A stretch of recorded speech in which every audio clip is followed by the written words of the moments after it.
Saya pernah bilang sama orang yang benci sama orang tuanya, saya katakan, beginilah, kamu yang bilang ayah kamu orang paling sombong di dunia, kamu yang bilang ayahmu orang paling keras sedunia, yang memveto hidupmu.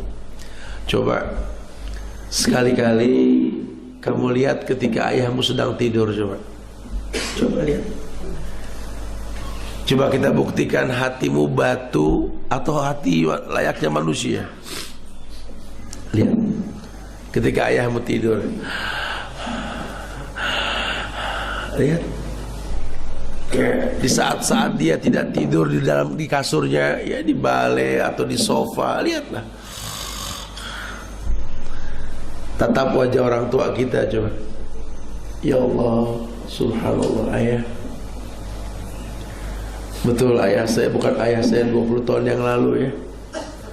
Kerut di keningnya sudah mulai banyak. Coba lihat. Rambutnya yang hitam bercampur warna putih, masya Allah. Uban di mana-mana, lihat. Lihat. Setengah mata terbuka ketika tidur, tatap hitamnya itu. Ya Allah ya. Mata hitamnya sudah mulai bersepah putih. Coba lihat. Pipinya, kerut di bagian matanya, giginya yang sudah mulai tanggal. Coba lihat. Ya Allah, ini orang yang kau bilang paling galak sedunia. Ini orang yang kau bilang betul-betul memveto hidupmu. Tak pernah ada kebaikan di mata dia tentang kamu. Coba lihat. Lihat tangannya, uratnya, kakinya, kuku coklat yang berbenturan dengan kerikil ketika mengais rezeki. Lihat. Allah, ya Allah. Kamu yang bilang ibu kamu orang paling cerewet sedunia, galak dengan teman-teman, tidak akur dengan menantunya. Coba lihat. Sosok wanita tua yang sedang terkulai lemah dalam tidurnya. Coba lihat. Ya Allah, ini manusia yang pernah melahirkan diriku, ya Allah. Ibu, kerut di keningmu, Bu, subhanallah. Rambutmu, Bu, matamu yang hitam, Bu, sudah mulai menyipit, sudah mulai bersepah putih, masya Allah. Pipimu yang cabi sudah mulai kendur. Lihat. Lihat. Ini wanita cantik yang pernah dikejar-kejar ayah ini. Lihat. Masya Allah. Giginya sudah mulai tanggal, tangan tua sudah mulai tampak. Coba lihat. Lihat. Yang tak memikirkan lagi bentuk fisik sudah. Masya Allah. Tapi ini orang yang pernah menyiapkan 11 maaf dalam hidup saya ketika saya berbuat 10 dosa di hadapan dia. Ini manusia yang menyiapkan 101 maaf ketika saya buat 100 dosa di hadapan dia. Ini manusianya. Masya Allah. Buat kita yang keras hati, demi Allah, kalau kenyataan seperti ini, mending temui mereka. Apapun kondisinya, raih tangannya, rasakan wangi kulitnya. Cium. Kau punya macam-macam koleksi minyak wangi, wallahi, wangi kulit orang tua kita tidak bisa ada yang mengalahkan. Punya ciri khas tersendiri. Orang yang pengen digandeng tangannya, dulu dia titah kita, diajarkan jalan kita.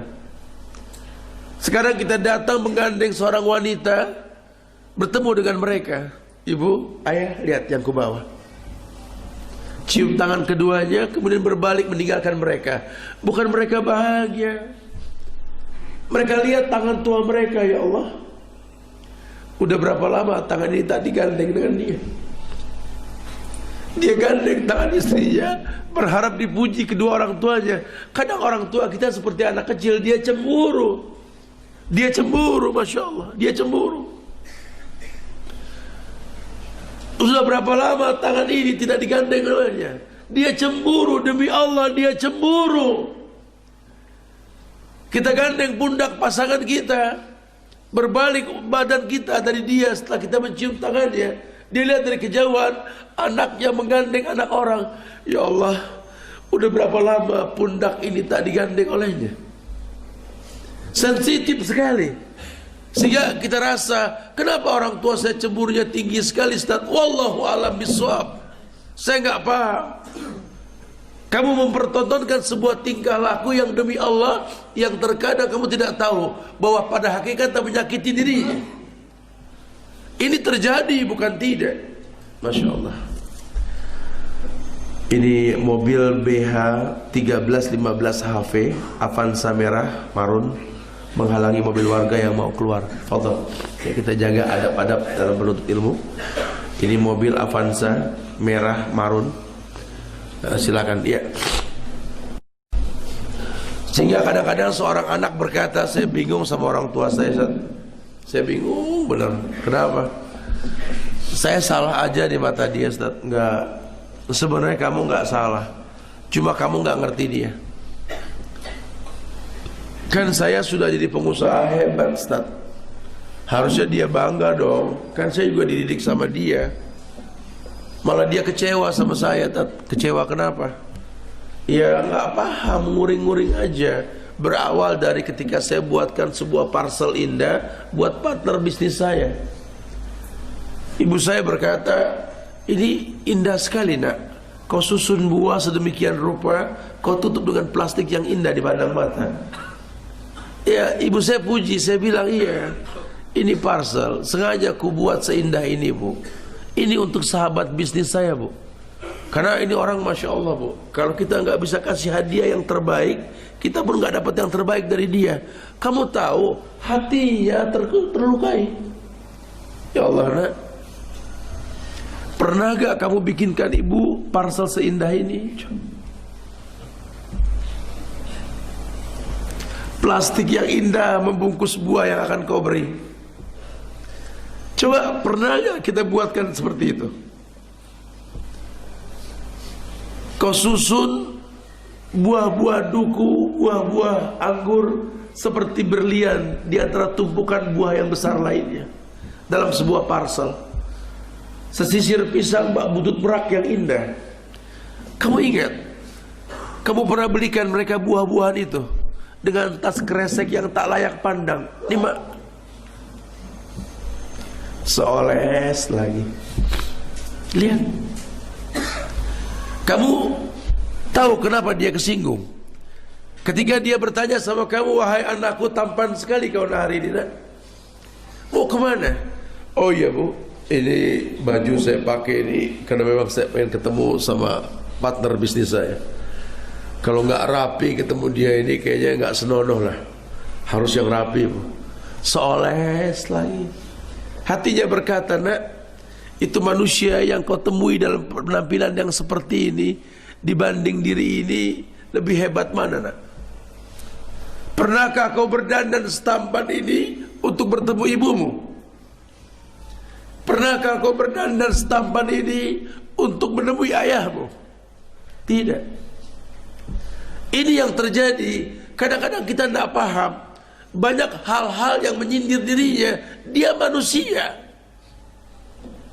Coba sekali-kalilah berdandan seindah mungkin, sebagus mungkin. Orang tua mana yang tak bangga melihat anaknya ini tampan di hadapannya? Bangga mereka karena bagian daging mereka di badan kita. Mau kemana kau, nak? Dandananmu ini maksimal sekali, Masya Allah. Bangga kami punya anak kamu, nak. Mau kemana, nak? Mau ketemu kalian. Pernah gak terbesit dalam benak kita? Berpenampilan seindah mungkin, sewangi mungkin untuk mereka. Bahkan terbesit pun tidak ada di benak kita, betul? Pernah gak kita membuat mereka bahagia? Berkata, wahai ibu, wahai ayah, dalam Islam ada pemandangan yang paling indah di muka bumi ini. Yang pertama adalah menatap Ka'bah. Menatap Ka'bah. Tidak ada satu benda pun di atas dunia ini kecuali dibaca dengan doa, yaitu Ka'bah. Ketika kita melihat Ka'bah, disunahkan kita berdoa sambil berkata, Allahumma antas salam wa minkas salam fahayna rabbana bissalam. Pemandangan paling indah menatap Ka'bah. dan pemandangan terindah kedua, wahai orang tuaku, menatap wajah kalian. Pernahkah di benak kita ini berencana untuk menggandeng tangan dua orang tua kita yang sudah tua, sudah keriput tersebut, untuk bisa bertawaf di muka Ka'bah, mengelilingi dinding Ka'bah, mempertontonkan dua pemandangan paling indah di mata Allah? Pernahkah terbesit dalam benak kita? Ibu, doakanlah anakmu, kalau ada rezeki lebih nanti, tahun depan kita umrah, tahun depan kita haji nanti, Ibu.